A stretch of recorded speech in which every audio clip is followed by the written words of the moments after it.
As if you need another reason to hate losing an hour for daylight savings time, it turns out some evidence suggests that springing forward may increase the number of traffic accidents. So back in 1999, researchers at Johns Hopkins University and Stanford analyzed 21 years of fatal car crash data from the United States National Highway Transportation Safety Administration, and they found a small but significant increase in car crashes on the Monday after the clocks were switched. And like I said, it is small from 83. Or a typical Monday would be 78, but then on the Monday after daylight savings time, it's about 83.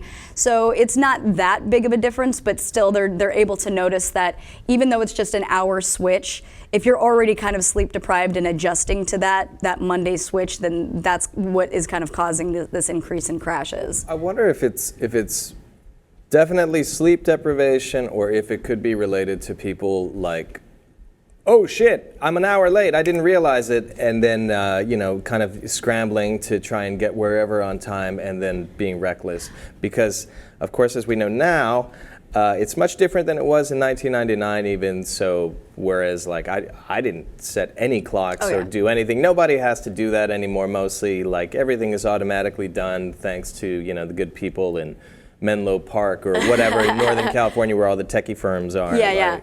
I think, it's totally true, because even though people will still say like, don't forget to turn your clocks back. I mean, it's on your cell phone, you just do it. Yeah. But I think even for me, the switch happens at like 2 a.m. on Sunday. So I think even if you are aware of it, it just kind of hits you.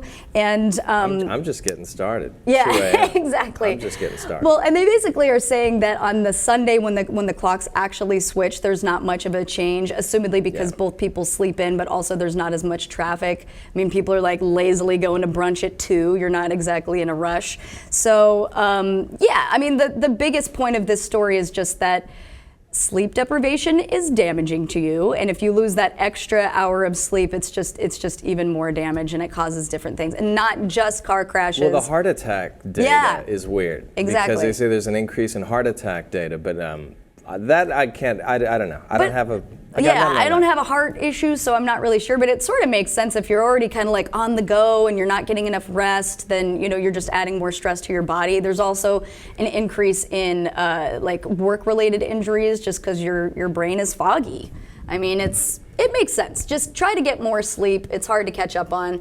Looking into it though, because I was also like, why do we do daylight savings anymore? What's the point? And so I was looking into it, and it started as an energy conservation trick during World War I. It wasn't about farmers. Right. People always say that, I know. It was for farmers so that they could get an extra, not true. Totally. We're calling bullshit. If anything, sometimes farmers don't like it because when you start earlier, there's less light. They have to do their farm work in the fields in the dark, so it doesn't even make sense. But so it was nationally standardized in 1960 for folks to do that. What we found now, though, is that even though it's supposed to save energy because there's more daylight, now that it seems that people are using more heat and AC though, because it kind of makes sense if you're waking up an hour early, you're not like covered up in your bed, so you're like, oh, let's turn the heat on. So it kind of is a wash when it comes to the energy savings. Yeah, it costs more energy savings, but then they also say that there's increased commercial spending because people are out a little bit later. There's daylight. You don't want to rush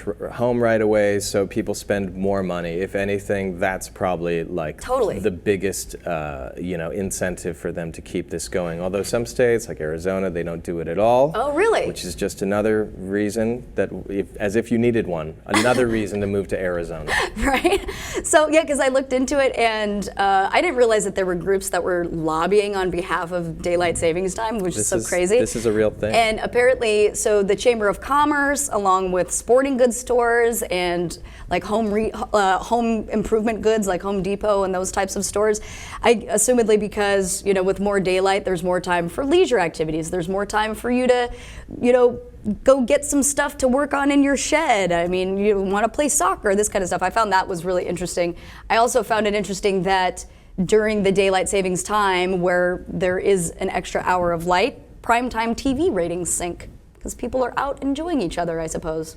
Yeah, well, as if the major networks needed another reason to start hemorrhaging views. But good luck with that. So anyway, try to get some extra rest and keep your eyes peeled on the road during this spring forward time.